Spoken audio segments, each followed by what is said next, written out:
దక్షిణ China can you ప్రాంతంలో ఉన్న షియాంగ్ గ్రామంలో 5 ఏళ్ల క్రిందట మట్టి రోడ్లు, గుడిసెలు ఉండేవి. అభివృద్ధికి ఆమడ దూరంలో ఉండేది ఆ గ్రామం. కానీ ఇప్పుడు ఆ ప్రాంతమంతా నగరాల్లో సంపన్న వర్గం ఉండే చిన్న సైజు టౌన్షిప్లా మారిపోయింది. అద్దాల మేడలు, విలాసవంతమైన భవనాలతో కళకళ్లాడుతుంది. మట్టి రోడ్లు కాస్త సిమెంట్ రోడ్లుగా మారాయి. మామూలుగా ఏ ఊరిలోనైనా ఇలాంటి మార్పు రావాలంటే ప్రజలందరూ ముందడుగు వేయాలి.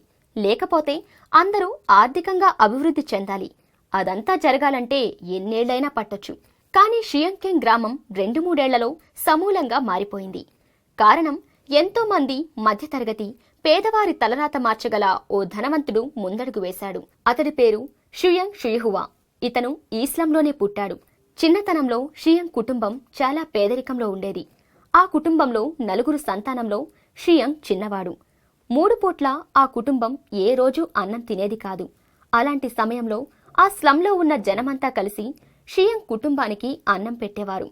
అమ్మా నాన్నలను బాగా చూసుకోవాలి, డబ్బు సంపాదించాలి అన్న ఆశయంతో ఆ స్లంలో ఉన్న ప్రజలు ఇచ్చిన డబ్బు సహాయంతో ఆ స్లం వదిలి చైనా బండెక్కాడు. అలా ఆ ఊరు వదిలి వెళ్లిన షియాంగ్ రాత్రి పగలు కష్టపడి భవన నిర్మాణ వ్యాపారం, ఉక్కు పరిశ్రమల ద్వారా చైనాలో అత్యంత సంపన్నుడిలో ఒకడిగా నిలిచాడు.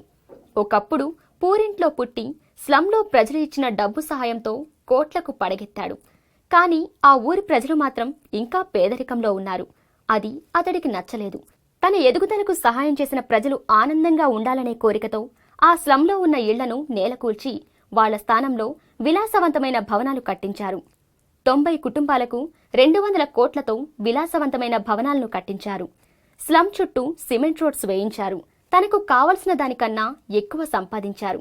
నా జీవితం ఎక్కడ మొదలైందో గుర్తు చేసే నా ఊరికి, మేము కష్టాల్లో ఉన్నప్పుడు ఆదుకున్న నా స్లంలో ఉన్న ప్రజలకు తిరిగి ఇవ్వాలన్న కోరికతో ఈ ఇల్లు కట్టించాను. ఇవే కాదు, వృద్ధులకు, పేదలకు 3 పూట్ల భోజనం కూడా పెడుతున్నాను అని చెప్పుకొచ్చారు. కోట్లకు పడగెత్తిన వాళ్ళు చాలా మంది ఉండొచ్చు.